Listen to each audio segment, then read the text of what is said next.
হরে কৃষ্ণ, রাধে রাধে বন্ধুরা। গিরিধারী গোপাল সোনা চ্যানেলে তোমাদের সবাইকে সুস্বাগতম। তোমরা সবাই কেমন আছো? আশা করি তোমরা সবাই ভালো আছো গোপাল সোনার কৃপায়। আর তোমাদের গোপাল সোনাও অনেক অনেক ভালো আছে। আজকে আবারও একটা ব্লগ ভিডিও নিয়ে তোমাদের সাথে চলে এসেছি। কৃষ্ণের সংসারে কি কি কাজ করছি সব কিছুই তোমাদের সাথে শেয়ার করব। এইটা হচ্ছে প্রায় দুপুর এই 2:30-3টে বাজে। মানে সবাই প্রসাদ পাওয়া হয়ে গেছে। প্রসাদ পেয়ে আমি স্নান করে চলে এসেছি। স্নান করে চলে আসার পরেই আমাকে এই সব কাজ করতে হচ্ছে, কারণ বাড়িতে ছেলে আছে, ও ঘুমিয়ে গেছে। তারপরেই আমি এই সমস্ত সংসারের কাজগুলো করছি। পুরো ঘরটাই এলোমেলো হয়ে আছে। বাড়িতে বাচ্চা থাকলে ঠিক এই রকমই অবস্থা হয়ে থাকে। আবার ওরা যখন ঘুমিয়ে যায় সমস্ত জিনিসগুলো আবার ঠিকঠাক জায়গায় আমাকে রেখে দিতে হয়। সমস্ত সবজির খোসা যে কাটা ছিল সমস্ত কিছু গুছিয়ে এই জায়গাটা পুরো পরিষ্কার করব আমি। যেটা যেখানে থাকার কথা সেইখানেই রাখছি। প্রতিদিন সংসারের এত কাজ কোথা থেকে যে আসে নিজেই খুঁজে পাই না। প্রতিদিন কাজ করছি, তাও কোনো দিন কাজের শেষ নাই সংসারে। আবার এই সংসারে যতই কাজ করি না কেন কাজের প্রশংসাও নাই। এত কাজ করার পরেও সবাই বলবে এই কাজটা হয়নি, ওই কাজটা হয়নি। সংসারের কি জ্বালা বলো তো তোমরা। এইগুলো যে শুধু আমার সংসারে এমনটা কিন্তু নয়, প্রতিটা সংসারেই আসলে এমন।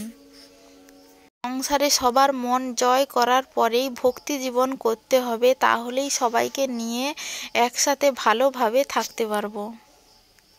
কবে যে বাড়ির সবাই ভক্ত হবে, সবাই যে কবে যে ভক্তিপথে আসবে ভগবানই জানেন।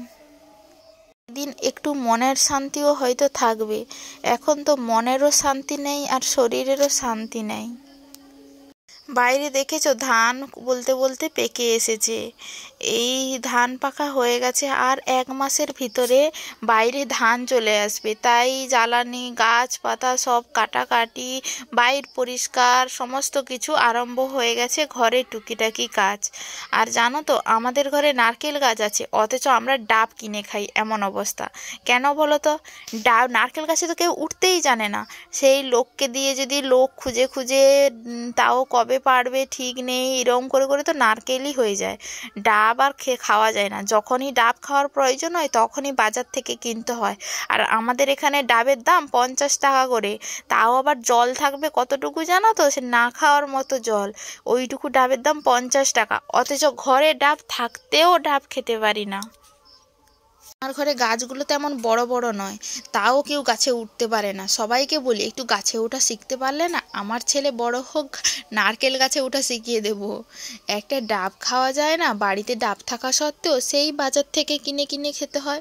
বরকে অনেক আবদার করতে বাঁশ নিয়ে বাঁশে কাস্তে বেঁধে মানে ডাবগুলো এই কয়েকটা ডাব তোলা হয়েছে। এইগুলো খাওয়া হবে কয়েকদিন। বরমশাইয়ের প্রচুর আবদার, বলল আজকে রাতে খিচুড়ি রান্না করতে হবে। ও খিচুড়ি খাবে, আবার আমার শ্বশুর শাশুড়ির জন্য ভাতও রান্না হবে। কোথায় যে যাই আর কী যে করি নিজেই খুঁজে পাই না। আবার আলাদা, আমার তো কার্তিক মাসে ব্রত চলছে। আমি আবার খিচুড়িই খাবো না, আবার ওদের জন্য যা তরকারি হবে সেগুলোও খাবো না, কারণ সেই রকম কোনো বাজার নাই। বাজার আজকে নিয়ে এসেছে, কিন্তু যেই সব বাজার নিয়ে এসছে সেইগুলো আসলে আমি খাবো না। তার উপরে ভীষ্মপঞ্চক ব্রত ছিল। ভীষ্মপঞ্চক ব্রতে অভিসন্ন গ্রহণ করছি, তা 2 বেলা গ্রহণ করছি অভিসন্ন। পূর্ণিমা দিন সন্ধ্যাবেলায় আমাদের পারণ হবে।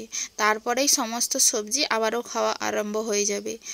এই সবজি টবজি কাটাকুটি করে একটা ডাব কাটছি খাবো বলে। ডাবটা ভালোভাবে কেটে গোপুসোনাকে ভোগ লাগাবো। কাটতে গিয়ে যখন দেখি একটু বেশি কেটে গেছে তাড়াতাড়ি করে, তাই একটু জলও পড়ে গেল। ও কিছু ব্যাপার না, ওইটা ঠিক আছে।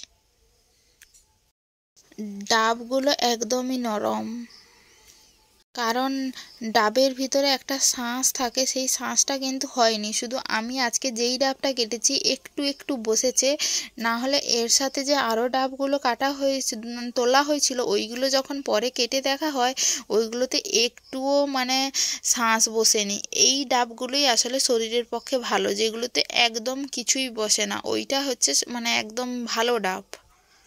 এইটা খেলেই শরীরে অনেক উপকার। আবার এদিকে আমাদের ছোট বড় সবারই কিন্তু নারকেলের এই শাঁসটা খেতে সবারই খুবই পছন্দ। আমার তো খুবই পছন্দ হয় এইটা খাওয়ার জন্য। আমার বাড়িতে যখন হয়েও যায় এই রকম, প্রায় সবারগুলো মনে হয় আমাকে দিয়ে দেয় খাওয়ার জন্য।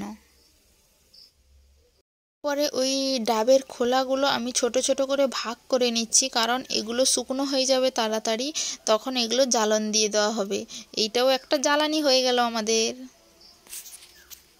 বাইরের কাজগুলো বেলা থাকতেই সেরে ফেলি, যেমন এই যে চাল ধোয়া, রান্না হবে দিনের বেলা রাতে কিন্তু চালটা দিতে হয়, রাতে কিন্তু অনেকটাই কষ্ট, তাই দিনের বেলায় তাড়াতাড়ি সমস্ত কাজ গুছিয়ে রাখি, যাতে হাতের কাছে সব কিছু পেলে খুবই তাড়াতাড়ি সব কাজগুলো করে ফেলবো।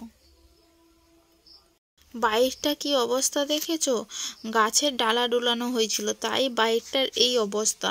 তাই বাইকটাকেও ভালো করে ঝাড়ু দিয়ে দেবো। আর মাঝখানে একটা পেপার আছে দেখেছো চাপানো, যেখানে ডাবগুলো আছে ওখানে আছে হচ্ছে খেসারি কলাই।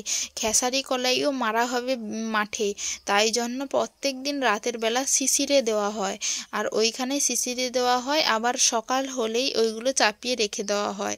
তাই এইখানে এরকম পড়ে আছে, এগুলো সরানো হবে না। এইটার পাশ দিয়ে যতটা জায়গা আছে ওইটুকু জায়গাটাই আমি ঝাড়ু দিয়ে দেব। যখন খেসারি কলাইয়ের গাছ হবে অবশ্যই তোমাদের সাথে শেয়ার করব। আমাদের অনেক অনেক চাষ হয় এই খেসারি কলাই। এরপর হয়ে গেছে হচ্ছে সন্ধ্যাবেলা, সন্ধ্যা দিয়ে চলে এসেছি, উনুন ধরিয়ে নিয়েছি। এখানে আলু তারপরে গাজর তেলে ভেজে নিয়েছি। এবারে হচ্ছে কুমড়ো আর বিনসগুলো তেলে ভালো করে ভেজে নিচ্ছি। এবারে হচ্ছে মুগ ডাল আর হচ্ছে চালকে আমি ভেজে জল ঢেলে দেব। চালটা ভাজবো না, চালটা দিয়েই জল ঢেলে দেবো। চালটা একটু দিয়ে দিতেই দিয়েছি, উনুনটা অনেকটাই মানে আগুনটা ছিল আর কড়াইটা অনেকটাই গরম ছিল, তাই জন্য চালগুলো ফুটে উঠছিল। আমি তাড়াতাড়ি করে জল ঢেলে দিয়েছি। সমস্ত চাল আর ডাল বলতে গেলে আধা প্রায় সেদ্ধ হয়ে গেছে, তাই তারপরে এতে অ্যাড করছি আলু, এবং প্রথমে আলুটাই অ্যাড করছি কারণ আলুটা একটু দেরি হয় সেদ্ধ হতে। তাও ভাজা আছে, কোনো ব্যাপার নয়। একের পর এক একটু একটু পর করে আমি খিচুড়িতে সমস্ত সবজি অ্যাড করে দেবো। এধারে খিচুড়ি হচ্ছে আর ওই পাশের ছোট উনুনটায় ভাতের হাঁড়ি বসেছে, কারণ ভাতও রান্না হবে। সয়াবিনও অ্যাড করে দিয়েছি এতে। এবার এতে সমস্ত সবজিগুলো অ্যাড করে দেবো আর যা বাকি ছিল। আমার বরমশাইয়ের খিচুড়ি খেতে খুব ভালোবাসে। যবেই বাড়ি আসে বাইরে থেকে তবেই কিন্তু খিচুড়ি রান্না হয়। একবার করে হতো, এইবারে তো দুবার হয়ে গেল। আসলে এইবারে অনেক দিন বরমশাই বাড়িতেও আছে। এতদিন করে থাকে না, 15 দিন 20 দিন থাকে, তারপরে পালিয়ে যায়। এবারে তো প্রায় অনেকগুলো দিন হলো আছে। খিচুড়িতে অল্প চিনি অ্যাড করে রেখে দিলাম। এবারে হচ্ছে সর্ষের তেল দিয়েছি, শুকনো লঙ্কা 5 ফোড়ন, এবার দিয়ে দিয়েছি একটু হলুদ গুঁড়ো, তারপরে হচ্ছে আদা বাটা। আদা বাটাটা দিয়ে ভালো করে কষিয়ে হচ্ছে খিচুড়িটা তুলে দিয়েছি। তারপরে অল্প একটু লঙ্কার গুঁড়ি মিশিয়ে দিয়েছি, পরে দিলাম কারণ ছেলের জন্য একটু তুলে রেখেছি, ছেলেও রাতে খাবে। তাতে দিয়েছি জিরে ধনে গুঁড়ো, তেজপাতা আর হচ্ছে পরে হচ্ছে চাট মশলা। এগুলো দিয়ে খিচুড়ি নামিয়ে নিয়েছি। আর শাশুড়ি মাদের জন্য হয়েছে ভাত আর আলু বেগুন উচ্ছে বড়ি দিয়ে ঝাল তরকারি।